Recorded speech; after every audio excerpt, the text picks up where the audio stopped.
The woman rolled over in the bed and groaned. She looked up at the man, quietly getting redressed in the shadows, his face hidden by the meagre light thrown from the candles. She didn't know his name, only that the other locals called him Det Eremit, the Hermit, and he lived on one of the islands furthest from her town. The sex had been good, but when she had looked into his eyes, he appeared to be somewhere else entirely. She lit a cigarette and blew the smoke noisily towards the ceiling before speaking. "So, Mr. Mystery Man, will I be seeing you again?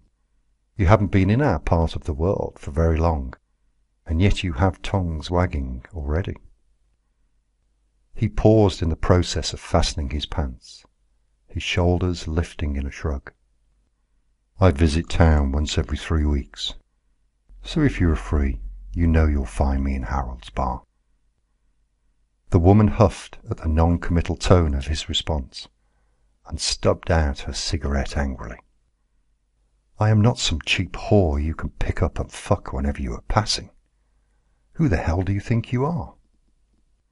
She heard what sounded like a deep growl before he stepped closer and came into the light.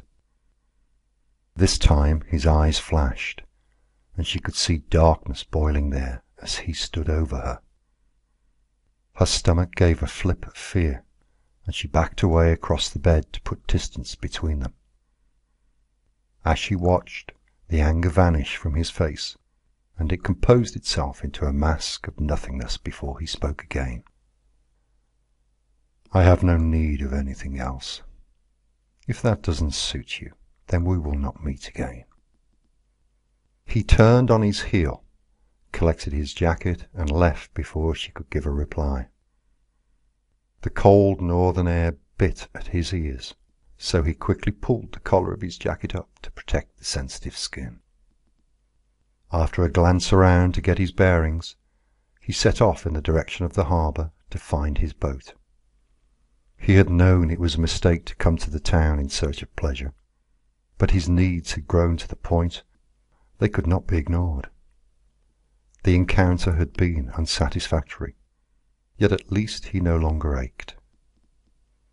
His anonymity was important to him right now, so in future he would be a lot more careful in his choices.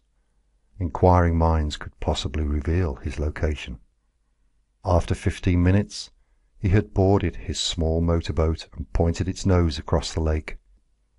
At this time of the morning, there was no one to see him slip away into the dawn mist.